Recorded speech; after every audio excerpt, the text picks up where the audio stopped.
The Bulls play before the hometown crowd, and we've got it live for you right here from Chicago.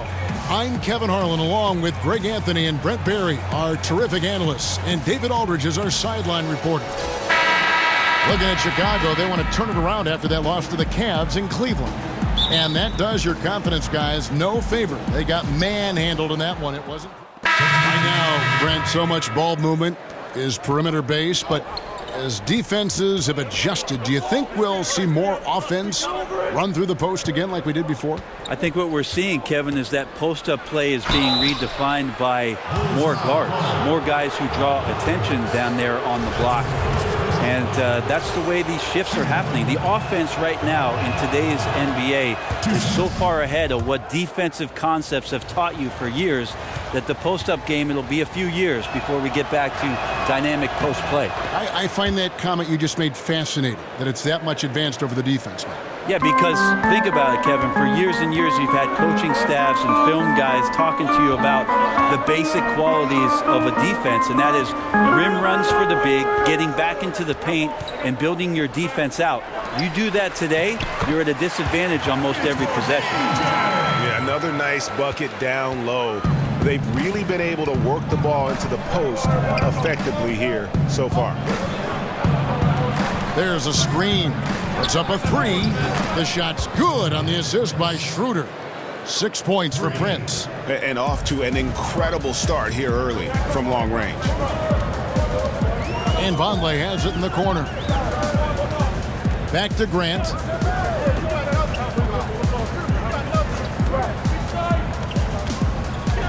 Shoots. Rebounded by the Hawks. They're moving on after the tough loss they took at the hands of Miami. And you know what? They were giving away points, missing at the line. A big factor in the outcome. I'm just wondering if this home crowd and the energy worked against them in this one. They might have gotten in their heads just a little bit. And it's a defensive 3-second violation. What's up? The Hawks shooting their fourth attempt at the free throw line right here. And the technical free throw is good. And the Hawks known for their equal opportunity drive and kick offensive style. But Greg, their three-point shooting percentage has cratered the last few seasons. Yeah, and the way the league is going, that's something they'll have to fix. The free throw line, also an issue for this group. It's clear they're in search of more shooting. Here's Levine. Really struggled in the loss against Cleveland. Now let's go to the sideline and catch up with our Hall of Famer, David Aldridge. Mike Budenholzer and I got a chance to talk for a bit. He knows they have to dig in on defense. They're facing a really talented offense. He said if those guys get going, we're going to be on the wrong end of some long runs. We have to be disciplined, work together, and make those second, third, and fourth efforts on plays. Whatever it takes to get a stop. We'll see if they can get a win in this first matchup between the teams this year. Back to you, Kevin. All right, David. So knowing the kind of offensive team they're up against, they're coming in with the attitude they cannot let them get comfortable early. That's right. On D, they've got to come out with full intensity. Start slow, and they might find themselves in a big hole to dig out of. Seems like Coach has made that crystal clear for them tonight. He's got them ready to play some very aggressive defense in this one. Delaney kicks to Muscala. And the three off target. They've been beating them to a lot of those loose balls and rebounds here to start. DJ sets the screen for Levine. Passes it to Portis. That's good, and it's Levine with the assist. And now just a 4-point Hawks lead. Hawks have gone 7 of 15 from the field to this point. Nice ball movement here by Atlanta. There's the pick. Cans it from downtown. Very well executed pick to give him all kinds of space to get that one off. Pass to Vonleh. The dish to Wells. And right away they match it with a three-pointer of their own. A little tit-for-tat action going on the back-to-back trades. Yeah, a little gamesmanship from range could force both defenses to maybe extend out a little further. Taylor kicks to Delaney.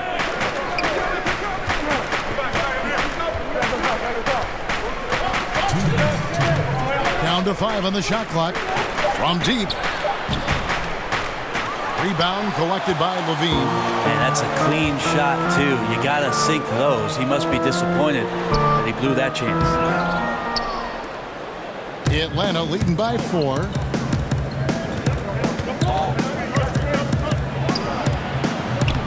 No good from outside. Chicago has gone 2 of 5 from three-point land here in the first quarter. They set the pick to the inside, and DJ throws it down. Good focus from DJ. Clear contact on the shot, but he just stays with it, finishes, and now has a chance for the and one. And he's got his first chance at the line here. One shot.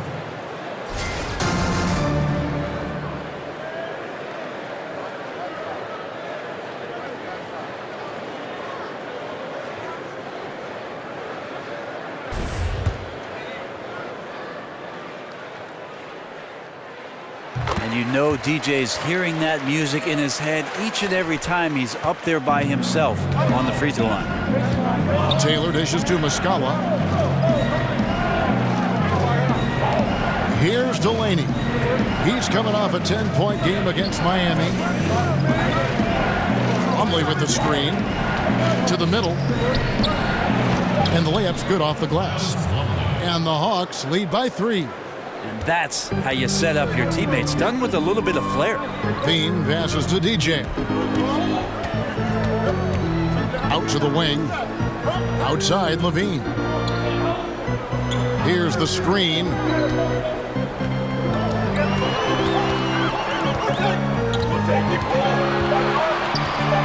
Launches it. Rebound Atlanta. And going against Chicago, their first meeting of the season. And they usually came out on top when these two teams faced off last year. No surprise, they're the better team. Hits the three-point bomb. Not too much respect shown to him by the defenders. He feeds it to DJ. Kick out to Levine. Wells with it. We saw him with 19 points his last outing. He got right to the cup using that screen. 9 points for DJ. Those points a product of some nice work inside from DJ. Doesn't have much space at all, but finds a way to avoid the block and still make the hoop. And we reached the end of the first quarter. Hawks ahead, up 4. And back with the start of the second quarter in just a moment.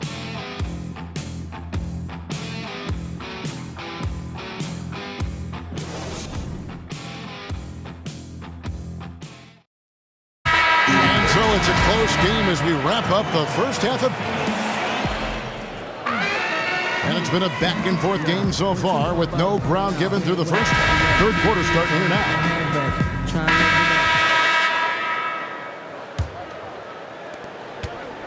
Atlanta's shooting at 36%. They really seem out of sync offensively. And so in the game for the Hawks, they've got Kent Bazemore. Dennis Schroeder is out there with Dwayne Dedmon. And it's Delaney in at the 2. Fast break. Here comes Chicago. The 15-footer. Rebound Atlanta. Hey, Brent, when you look at the All-Star balloting, it's amazing how many worthy point guards have to be left off the roster. How'd the league end up with so many great players at that position all at once? It's an amazing story. It has been an incredible crop. I mean, really the golden era of point guards. And the one guy who I feel really badly for over the course certainly of the last 5 or 6 seasons is one Mike Conley. Any coach in the league would take Mike Conley at the drop of a hat, yet he's dealing with, over the course of his career, Russell Westbrook, James Harden, Tony Parker, Steve Nash, Chauncey Billups, Chris Paul. Should I go on, Kevin? It is a very, very tough position. Those names, it says it all. Schroeder dishes to Bazemore. They set the pick. Shot clock at 6. Got a piece of it, and he's able to get it back. Here's Dedmon. And it's wide right. Hits off the rim. Into the Bulls, shooting so far very efficient. All around, about 55%. And DJ throws it down. Well, I like seeing DJ's skills, not at the turntables, but at the rack. Who needs layups when you can throw it down like that? Denver's checked in for Malcolm Delaney. Brent, when you were playing in Seattle, those were the best assist years statistically of your career. What led you to become such a catalyst for that offense? Well, it was interesting just as I finally got an opportunity to start to play with the basketball as a two-guard a little bit more in Seattle, trying to play a little bit more up-tempo. And again, I'll mention opportunities because of Gary Payton getting double-teamed. It opened up situations for me, Kevin, where I could be a bit more creative as the off guard. And you love that, didn't you? I love playing that way. I wish I had more years of doing that, kind of the run-and-gun style that Phoenix employed for most of the mid-2000s with that 7 seconds or less. I could have been agreeable with that.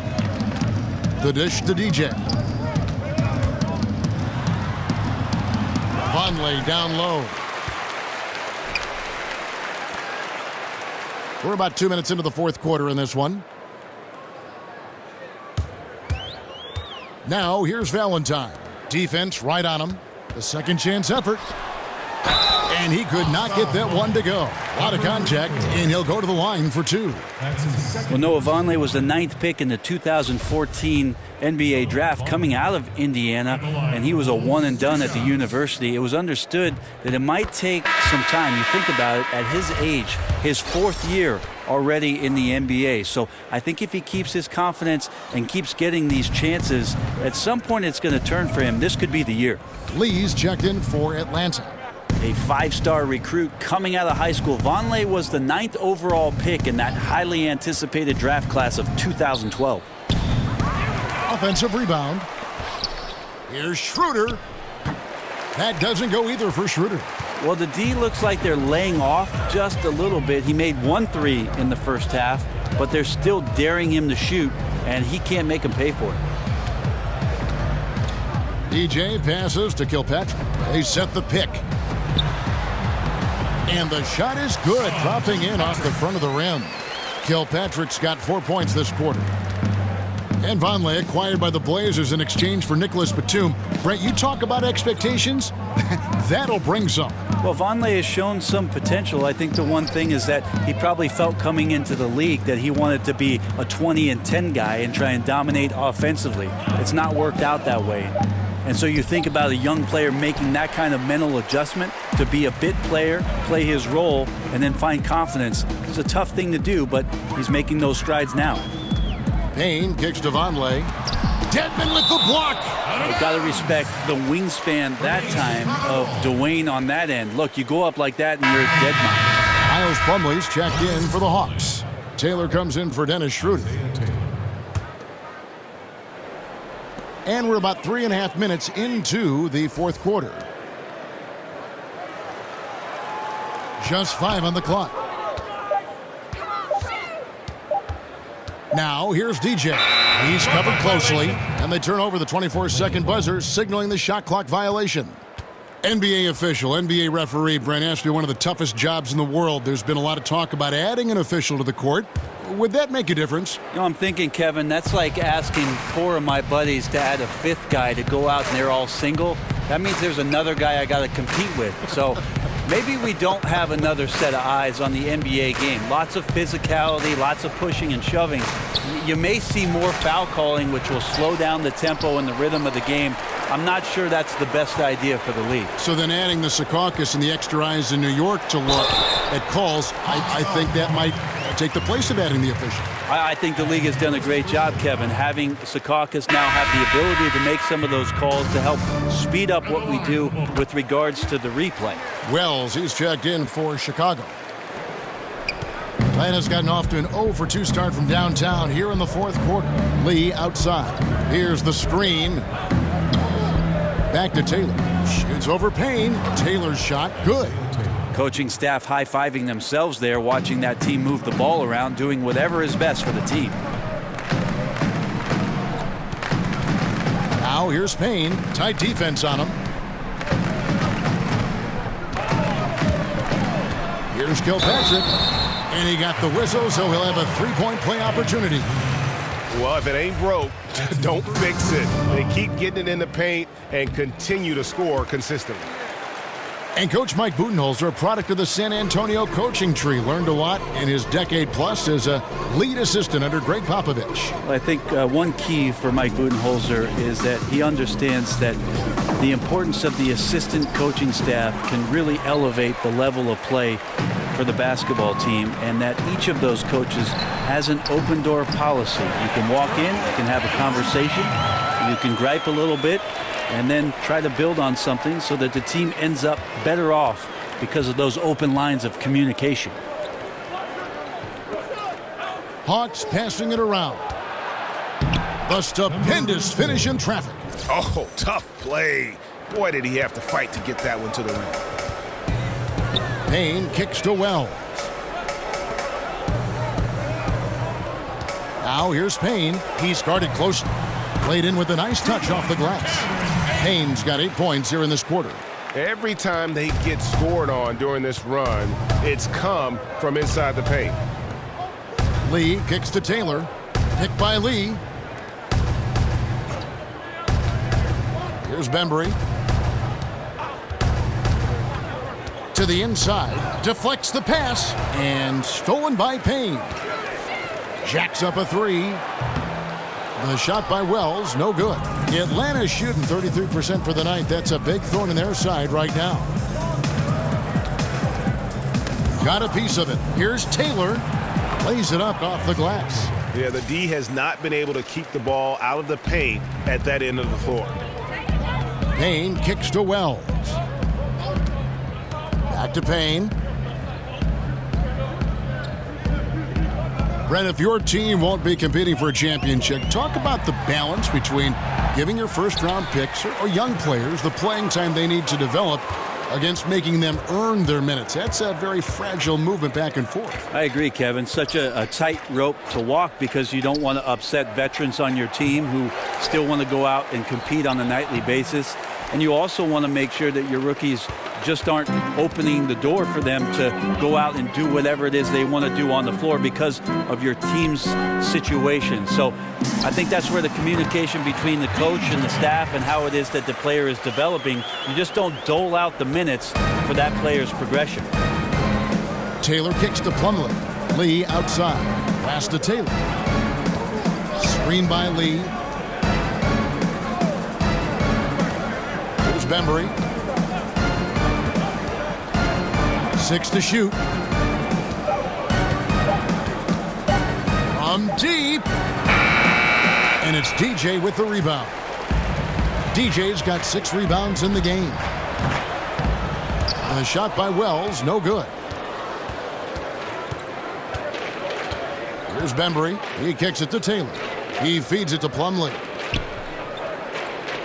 Plumlee with the screen. Dishes it to Lee. And so it looks like the Hawks will retain possession here. Atlanta making a switch here. Collins is checked in.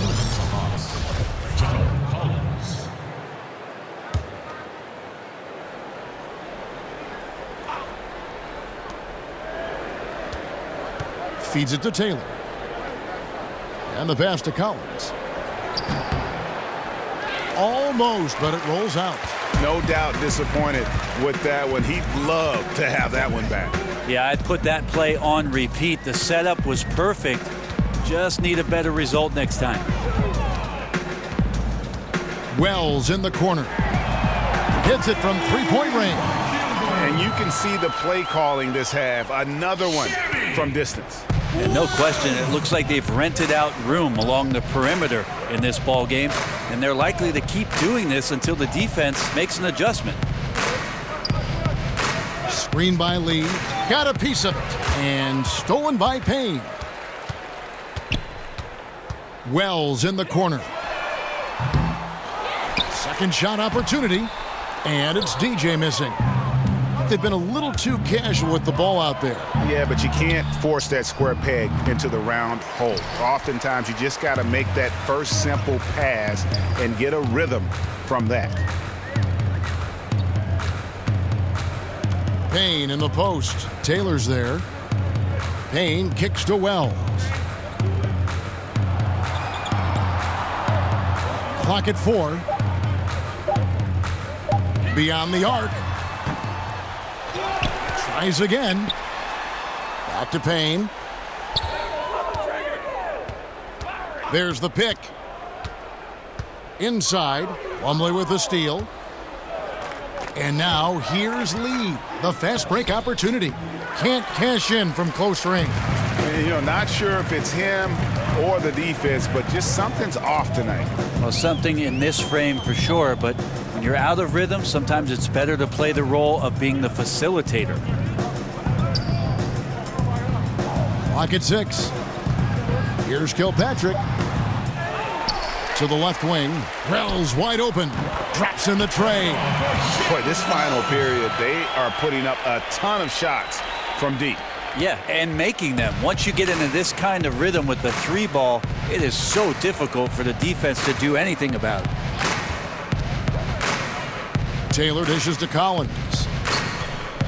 They need this one. The putback. Great positioning on the putback. And folks, he did not luck into that one. He knew just where he wanted to be to grab that backboard. Payne kicks to DJ. Pass to Payne. Here's Kilpatrick. And again, it's the Bulls from deep. Yes, and with this one winding down, it's obvious to everyone who watched it. Just a total mismatch and a true show of strength for the Bulls. It was a standout performance across the board. I mean, it was like watching a cat play with a mouse. They were able to do more or less whatever they wanted. And so with this, they'll end up with their second win on the year. And this is a great way for them to kick off this season series. 2 more games ahead, and they've taken the mental advantage with this win tonight. Grant kicks to Payne. Some nice ball movement by the Bulls.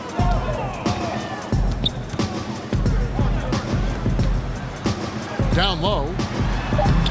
And DJ with the basket on the assist from Payne. And saving their best for last. Tremendous run here.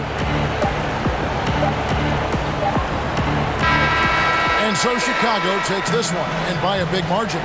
It was a tale of 2 teams tonight, one that was in total control, operating flawlessly. And did all right out there tonight, right? Did more than just all right. Man, I got to thank myself for that. Okay. That is what I'm talking about. Good game out.